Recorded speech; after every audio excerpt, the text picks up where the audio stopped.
Y el tema de hoy tiene que ver con la bancarización, cómo afecta en materia tributaria a las personas naturales. Ahora, ustedes se preguntarán, y se hace la misma pregunta que yo me hice en días pasados cuando mi invitado me decía, hablemos de bancarización, y yo, doctor Wilmar, ¿qué es la bancarización? Pues la bancarización no es otra cosa que las personas naturales y las empresas tienen que hacer sus pagos a través del sistema financiero a partir del año 2018 de forma gradual. Eso lo va a explicar más adelante el doctor Wilmar Campo. ¿Eso qué significa? Que estos pagos, por ejemplo, a proveedores, a empleados, a productos, a compras, por ejemplo, tendrán que ser a través del sistema financiero. Y no solamente estamos hablando de las empresas, también estamos hablando de las personas naturales. ¿Qué significa esto entonces? ¿Cómo afecta en materia tributaria? Está con nosotros el doctor Wilmar Alfredo Campo Balbín. Él es contador público, magíster en tributación. Además es especialista en revisoría fiscal y gestión tributaria y es docente universitario. Él es mi profe de los jueves acá en los temas tributarios. Gracias por acompañarnos, doctor Hola, Campo, Yasmín, bienvenido. ¿cómo te va? Muchas gracias. ¿Cómo hemos aprendido? Y Pues... cuando digo hemos, me siento que he aprendido mucho y por supuesto los televidentes. No, y nosotros también, de verdad que llegar a la comunidad con estos mensajes de interés, estos temas que a veces son, como tú dices, muy áridos, sí, pero tratar de llegar a la comunidad me parece una gestión muy loable del canal Teleantioquia. Claro que sí, y es que precisamente lo mencionaba ahorita en días pasados cuando hablábamos sobre los temas que íbamos a trabajar acá en el programa, me dice el doctor Campo, bueno, hablemos de bancarización, y yo, ¿bancarización? ¿Qué es eso? O sea, en términos cotidianos, ¿eso con qué se come? ¿Qué es? ¿A qué se refiere, doctor Campo? Y hagámoslo un poquito más pedagógico, como si fuera una clase para que los televidentes puedan participar. Así es, Yasmín, vea, se trata básicamente de lo siguiente. Esto es una medida de control tributario, primero que todo, que pretende... Todo parte de ahí. Sí, un control en materia de impuestos. Sí. En materia de impuestos se les dice a las empresas, bueno, le voy a aceptar sus gastos que me soportan la declaración de renta, pero si ese gasto obedece a un pago que usted haya hecho a través de los bancos o a través del sistema financiero en general, porque usted pudo haber girado un cheque, pudo haber hecho una transferencia electrónica, pudo haber pagado con un bono, pudo haber hecho un depósito de tesorería, en fin, utilizó el sistema financiero. Y entonces eso es lo que busca la norma tributaria, permitir que se formalice la economía de alguna manera a través de esa restricción. Siempre nos ponen una sanción o nos advierten del riesgo de una sanción para conducirnos a ejecutar determinada labor. Y en este caso, pues lo que dice el legislador tributario es, le acepto sus gastos en materia de impuesto de renta, le acepto sus IVA descontables siempre y cuando esos pagos que dan lugar a ese gasto, a ese IVA descontable, pues provengan de una transacción que usted haya hecho a través del sistema financiero. Entonces ahí va mi pregunta, yéndonos un poquito al escenario cotidiano de las personas, por ejemplo, de los pequeños empresarios, porque aquí estamos hablando de empresarios y personas naturales también. Así es. Estos ciudadanos que tienen pequeños negocios en algunos sectores de la ciudad, minimercados o tiendas o negocios familiares, por decirlo de alguna manera, de confección, por ejemplo. ¿Qué pasaría en materia tributaria cuando hablamos de bancarización con los compradores, por ejemplo, con los proveedores? Ajá. Porque muchos negocios se manejan de manera informal. Así es, Yasmín. Entonces lo que busca la norma es que esas operaciones cotidianas que hacen estos pequeños empresarios, que hace cualquier empresa, cualquier persona natural que está desarrollando una actividad económica, que lo hace obligado en materia tributaria, bien sea porque es contribuyente del impuesto de renta o responsable del IVA, entonces le está diciendo la norma, ojo, esos pagos que usted va a hacer, por favor, canalícelos a través del sistema financiero. Sí. Realice una transferencia electrónica, gire un cheque. ¿Y toda actividad económica o hay excepciones? Bueno, digamos que hay excepciones, en particular para el tema de juegos de suerte de azar, para darles una amplitud en esa posibilidad de tener pagos en efectivo. Pero en condiciones normales es un rasero para todos los contribuyentes. Entonces es muy importante que todos acojamos estas disposiciones, como lo vamos a ver más adelante, Yasmín, si bien la norma viene de antes y digamos la progresividad en la necesidad de esos pagos por el sistema financiero va a empezar a partir del próximo año, pues tenemos una restricción ya para este año 2017 que es bien importante tener en cuenta que fue precisamente introducida en la reforma tributaria del mes de diciembre, que tanto nos ha dado para hablar esta reforma tributaria. Pero por supuesto, acá en el programa sí que hemos aprendido y hemos hablado en detalle de muchos aspectos de la reforma tributaria. Para quienes acaban de llegar a sus pantallas, el tema de hoy en su caso, en casa, es la bancarización y cómo afecta en materia tributaria a empresarios, a personas naturales y a los ciudadanos, por supuesto. Por acá tengo algunas preguntas más, pero es importante que ustedes también participen y puedan resolver todas sus inquietudes, si tienen un negocio familiar, por ejemplo, o si son propietarios de un pequeño negocio, ¿qué dudas tienen respecto a este tema? Además, empezará a partir del 2018, como lo decíamos ahorita, de forma gradual. Sí, pero este año hay que hacer algo. Este año hay que tener cuidado porque fue introducido un parágrafo en la reforma tributaria que advierte que para el año 2017 los pagos de manera individual que hagan las personas jurídicas o las personas naturales que perciban rentas diferentes a rentas laborales, es decir, rentas de trabajo, por ejemplo, entonces ellos tendrán que tener en cuenta que cualquier pago individual que hagan superior a 100 VTs, 3.159.000 pesos, de manera individual, entonces ese pago deberá hacerse a través del sistema financiero. Hay que tener mucho cuidado. De manera individual. Es decir, por cada beneficiario. Si el propietario del negocio X le pagó a Pedro Pérez por asesoría laboral, qué sé yo, le pagó la suma de 4 millones de pesos, pues esos 4 millones debieron de haber sido efectuados o trasladados a través del sistema financiero, entre una transferencia electrónica, girar un cheque, qué sé yo, pero no en efectivo. Para quienes acaban de llegar a sus pantallas, el tema del día en su caso en casa es bancarización y cómo afecta en materia tributaria a las personas naturales y a las empresas. Nuestras líneas telefónicas 232-4604 y 018-051-5015. Doctor Campo, esta normatividad es nueva sobre la restricción del uso del efectivo para efectos fiscales.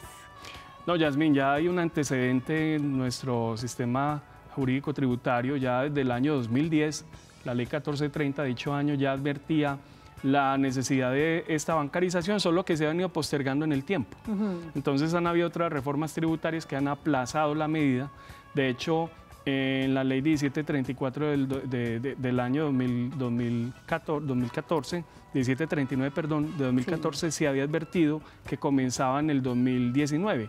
Lo que hizo la reforma de diciembre, ahorita en diciembre, fue precisamente adelantar un año, o sea que no arranca en el 2019, sino que se adelanta al 2018 y advirtió además en el parágrafo transitorio que les mencionaba que esos pagos individuales por un valor superior a 100 VTs que se hagan durante este 2017 tienen que hacerse a través del sistema financiero. Exactamente, todos los pagos que hagan las empresas deben realizarse a través del sistema financiero. ¿Eso qué significa? Yo mencionaba o daba algunos ejemplos ahora, a proveedores, por ejemplo, por compras. Y yo le hacía una pregunta al doctor Campo porque tenía una duda y yo dije, bueno, pues que de todas maneras a los empleados o los empleados siempre los pagos se les hace a través del sistema financiero. Y usted me decía que no, que hay algunas hay algunos negocios y tengamos presente que nuestra economía pues en su mayoría es una economía informal y entonces vemos el caso de muchas, sobre todo en el comercio, se ve todavía mucho pagos en efectivo. En el sector minero, en el sector agropecuario, por ejemplo, se ve mucho el uso del efectivo, precisamente muchas veces ni porque se quiera, Yasmín, sino por las condiciones topográficas, las condiciones de desarrollo urbano. Sabemos que hay pueblos muy distantes unos de otros, incluso cabeceras municipales muy apartadas de algunos centros de producción agrícola, por ejemplo, y de no producción vamos muy minera. lejos, en las mismas plazas de mercado, doctor Claro, Campo. para no ir muy lejos, aquí se ve mucho el efectivo. En la misma ciudad se ve, en ciertos sectores de la ciudad, dígase usted el Hueco, por ejemplo, el sector de todo de las plazas de mercado, la plaza ganadera, en fin, se ve mucho el efectivo. Entonces, lo que procura la norma es establecer ese control y, pues, decíamos, una lectura entre líneas allí también obedece a controles que establece el gobierno, si bien en materia fiscal, pero también luchando de alguna forma contra temas como lavado de activos, narcoterrorismo, la economía subterránea que llaman, y todas estas operaciones que muy están ligadas en muchos aspectos al microtráfico, a operaciones fraudulentas, en Ajá. fin. Entonces es una manera también, si bien el legislador quiso formalizar la economía, también de alguna forma atacar esos frentes de ilegalidad. Yo siempre le he dicho al doctor Campo y se los digo a ustedes y seguramente para los televidentes también será una clase en temas comerciales y tributarios todos los jueves, como hemos aprendido. Sobre todo porque son temas muy complejos, doctor Campo. Está con nosotros Alexander, que nos acompaña, aquí me dijeron en qué sector. Alexander, bienvenido. Sí, muy buenas noches. Sí, Alexander, lo escuchamos. Bienvenido, ¿de dónde nos llama? Sí, te hablo del barrio Robledo. Robledo, Ajá. qué gusto que nos acompaña a esta hora y adelante con su pregunta. Mira, es que tengo una pequeña inquietud. Yo sé pues que pues la reforma tributaria, más que todo la bancarización, está pues muy enfocada al lavado de activos y todas esas cosas como Sí. explicaba el doctor. Pero lo que me llama la atención a mí es de qué forma eso pues está afectando también el bolsillo de los ciudadanos del común. Un ejemplo, Sí. en mi caso, yo soy una persona que uso mis tarjetas de crédito y normalmente hago compras en el exterior e incluso algunas inversiones en las diferentes plataformas que hay ahora en día para hacerlo, ¿cierto? Sí. Y eso me representa pues hacer canjes y compras en divisas. ¿Listo? Y me encuentro con la sorpresa y quería pues consultarle aquí al doctor hasta dónde los bancos, porque se supone que si yo estoy haciendo una transacción en moneda americana, un ejemplo, que es lo más común, y ya el banco me está cobrando, me está haciendo ese canje, el TRM me lo está cobrando, me imagino que he visto que ellos también pues tienen un punto porcentual, o sea, el Sí. banco a mí me está vendiendo dólares y me encuentro con la sorpresa, me llega un correo en estos días diciéndome, hey, yo normalmente cojo y pago esos, no me gusta pues dejar, cancelar esos dólares o cancelar esa deuda lo más pronto posible, ¿cierto? Para no Sí, generar para que no muchos genere altos intereses, Sí, además que muchas veces hasta se duplica o triplica el valor de lo que uno compró. Y mira, me encuentro con la sorpresa el día de esta semana, me llega un correo y me dice que un banco X, no lo voy a mencionar, uno de los mejores del mercado. Sí, señor. Exacto, entonces me llega un correo diciéndome, mira, por cada $200 que tú pagues, o sea, yo voy y compro dólares en cualquier otro lado para pagar eso, o sea, Sí. estoy incurriendo en otros costos, y me dice, Entiendo. por cada $200 que tú nos pagues, te vamos a cobrar un 4% más. Entonces, uno Es dice, real. uy, Dios, ¿qué está pasando acá? Entonces, mi bolsillo, el bolsillo del ciudadano del común, También se ve afectado, por Total. supuesto. Alexander, muy interesante tu reflexión, a eso apunta tu pregunta. sí. Muy bien. ¿Hasta dónde los bancos y hasta dónde el sistema financiero pues puede atropellar al ciudadano? Porque es que a la hora de la verdad nos están atropellando a todos. Abusando. Gracias, Alexander, por participar hoy en Su Caso en Casa. Como te decía, es una reflexión muy importante y nos sentimos también totalmente identificados los ciudadanos comunes y corrientes que no somos ni empresarios, que no tenemos un negocio, que somos empleados. Claro que sí, Yasmín, la reflexión de Alexander es bien interesante porque por un lado está el cumplimiento de la disposición legal, la que venimos hablando acá en el tema fiscal, pero por otro lado están los altos costos de la operación financiera en Colombia y los y intereses. es claro, incluso algunos de los exministros de Hacienda, precisamente cuando se tocaba el tema de la bancarización, que fue precisamente una de las razones de postergar esa medida, pedía a gritos a la banca, señores, sean más humanos en sus tarifas, en sus cobros, más conscientes. Sí. Y de hecho el ministro de Hacienda actualmente también ha llamado a la banca, ha hecho un llamado a la banca para que se humanice un poco, si es que cabe el término, aunque alguna entidad financiera pues tenía una frase muy de ponerle el sentimiento de este asunto, pero finalmente estamos hablando de números y es un costo y pues no solamente eso, y no está el 4 por mil también, que se ha hecho de paso, recordemos, lo mencionábamos cuando hablamos de la reforma, el 4 por mil que se iba a marchitar en el tiempo, ya lo dejaron permanente allí. No, y nunca pasó, nunca se marchitó realmente. Nunca se marchitó. Nunca se marchitó. Estamos hablando de bancarización hoy en Su Caso en Casa y cómo afecta en materia tributaria a las personas naturales y a las empresas. Antes de ir a una pausa, tengo otra pregunta, doctor Campo, no sin antes recordarles a ustedes nuestras líneas telefónicas para que sigan participando en el 232-4604 y 018-051-5015. Todos los pagos, ya está claro que hagan las empresas, deben realizarse a través del sistema financiero. Ahora, ¿qué modificaciones hizo la ley 1819 de 2016 respecto al tema de la bancarización? Claro que sí, Yasmin, advertíamos que iba a retroceder, digamos, a recortar el plazo en un año para empezar la progresividad de la bancarización, que si bien estaba en el 2019, la ley de diciembre ese fue el la tema que trajo para el tocamos ahora, 2018. entonces tiene que ver con la ley 1816. Claro, la ley 1819 del 2016, y por otro lado, pues este tema de las 100 VTs, pagos que se hagan de manera individual por un monto superior a 100 VTs, o sea, 3.159.000 pesos, pues tendrán que ser hechos a través del sistema financiero. Esas dos modificaciones hechas en la reforma de diciembre, Yasmin, nos llaman la atención para tener presente para este año y estar preparados las empresas, las personas naturales con sus negocios, para que a partir del 2018 vayamos haciendo planeación de cómo realizar esos pagos sin incurrir de pronto en esta limitante, porque generaría pues un tema sancionatorio bastante importante para las empresas. Y lo más preocupante de todo, doctor Campo, es que cada vez afecta más a los ciudadanos de a pie, o sea, Claro el bolsillo sí. de los colombianos realmente se está viendo afectado con el impacto de todas estas medidas y por supuesto todas las medidas que trajo la reforma tributaria. Bueno, es hora de hacer una pausa, en su caso en casa. Quiero recordarles nuevamente que estamos hablando de bancarización y cómo afecta en materia tributaria el bolsillo de los colombianos. Nuestras líneas telefónicas 232-4604 y 018-051-5015.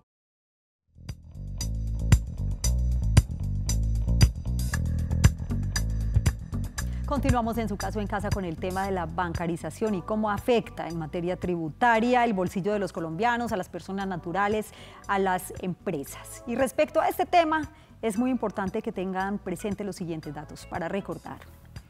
La bancarización es una medida de carácter tributario que tiene por objeto limitar el uso del efectivo por parte de los contribuyentes en materia de impuestos nacionales como renta e IVA. La limitación del uso del efectivo tiene, entre otras metas, la de formalizar a las pequeñas empresas y regular las operaciones económicas a través del sistema financiero, lo cual pretende también ser una medida en contra de operaciones fraudulentas como lavado de activos, financiación del terrorismo y evitar operaciones tendientes a crear escenarios de evasión fiscal.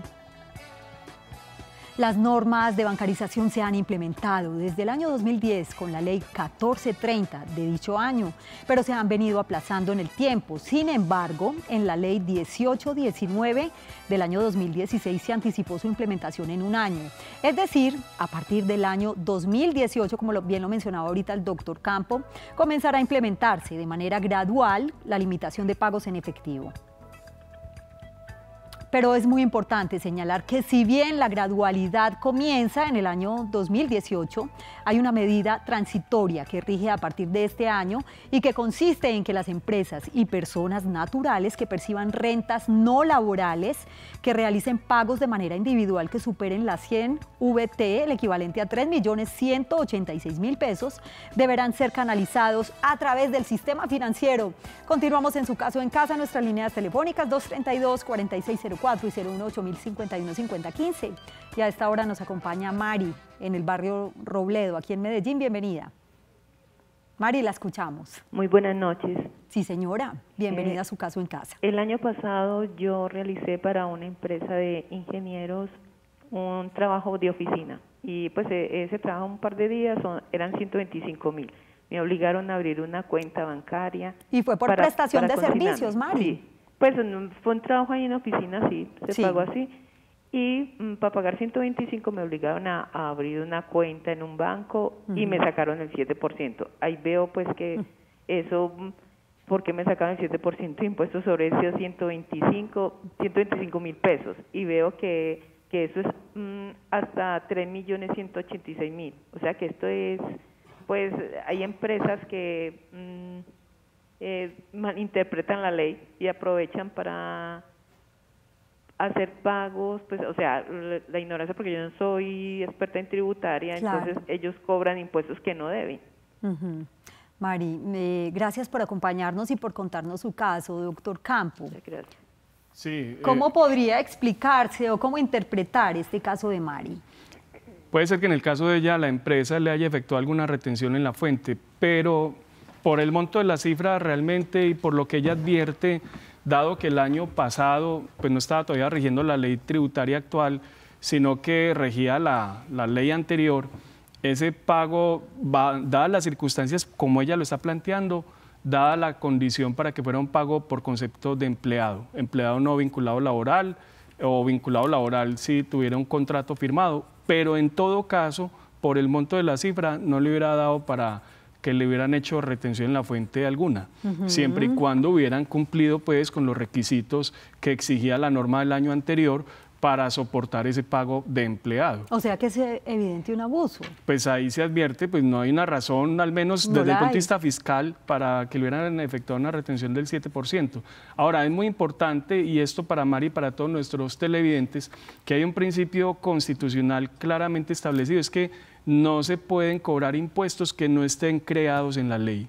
O sea, una empresa, por grande o pequeña que sea, no puede advertir que por su condición de agente pagador va a efectuar una retención sin un sustento legal. Todo impuesto que se descuente a una persona natural o jurídica debe haber sido creado previamente en la ley. Es un principio de legalidad que nos acompaña siempre y que cualquier empresa pues, debería estar pendiente, estar asesorada para evitar incurrir en ese tipo de situaciones, porque ya estaríamos frente a situaciones, por ejemplo, como un enriquecimiento sin causa. Y sí que se dan casos en nuestro medio, doctor Campo. Está con nosotros Marta en la ciudad de Manizales. A esta hora nos acompaña. Marta, gracias por estar en su caso en casa. Bienvenida. Muchas gracias, buenas noches. A felicitarlos porque el programa nos ha enseñado y hemos aprendido demasiado. Todos hemos aprendido, Marta, me incluyo ahí también. Esto es una clase para mí todos los días. Sí, muchísimas gracias. Adelante con su pregunta, es su casa. Mi pregunta puede ser un poco ignorante, pero la voy a hacer. No, ninguna pregunta es ignorante, Marta. Muchas gracias. Yo soy una persona que soy pensionada y me hacen el pago a través de una cuenta de ahorros. Claro. Listo, yo recibo mi plata. Pero también tengo una cuenta de ahorros donde tengo un pequeño apartamento y la inmobiliaria me consigna ahí en esa cuenta. Sí. Lo mismo que mi esposo también hace, él es electricista y él hace algunos trabajos a empresas aquí en Manizales. Las empresas le consignan a él pues lo que él está cobrando por servicios. Nos vamos a ver afectados a partir del año entrante con esta nueva medida, o nosotros vamos a tener que pagar algo, o qué va a pasar ahí. Pues a mí me da pena, pero no, estoy un poco preocupada. Sí, claro, y no es una pregunta ignorante, doña Marta. Gracias por acompañarnos, gracias. Muy interesante además porque es un caso muy común también. Muy común, sí. Doña Marta, de verdad, muy agradecidos con su pregunta porque de verdad que es de la cotidianidad. Sí. Miren, en el caso de doña Marta, su pensión la recibe a través del sistema financiero, no tiene ningún problema. En ese caso, quien tendría que preocuparse sería la entidad pagadora, porque ella es la que está efectuando el pago. Entonces, por ese lado, doña Marta no tiene inconveniente. El esposo de doña Marta sí tiene que prever que sus pagos, si él de pronto necesita incurrir en algunos pagos a terceros para llevar a cabo su labor de servicios varios en materia de ferretería, de electricidad y esto, pues los haga, obviamente, atendiendo a estas disposiciones. Pero si son pagos menores, pues que no ameritan el monto de las 100 VTs, no tendría pues como ese inconveniente. Ahora bien, la empresa que le pague al señor seguramente querrá seguir haciéndolo a través del sistema financiero. Seguramente. Rápidamente, ¿hay sanciones para quienes no cumplan con la bancarización? Yasmín, las sanciones son tremendas porque si me desconocen la deducción en renta, si me desconocen el IVA descontable, voy a tener que modificar mis declaraciones de IVA, modificar mis declaraciones de impuesto de renta con las sanciones que se adviertan a partir de ese momento, si es una corrección provocada, si es voluntaria, es decir, el tema sancionatorio se abre allí. No, pues nos daría para otro programa. Gracias, doctor Campo, por acompañarnos, aprendimos mucho hoy. Él representa la firma Ochoa y Asociados, el teléfono es 266-6474. El tema de este viernes, los espero para que participen porque tiene que ver con los delitos financieros, cómo evitar ser víctima de un delito financiero, de la clonación de tarjetas, por ejemplo, de las estafas, de esas compras que muchas veces hacemos por internet.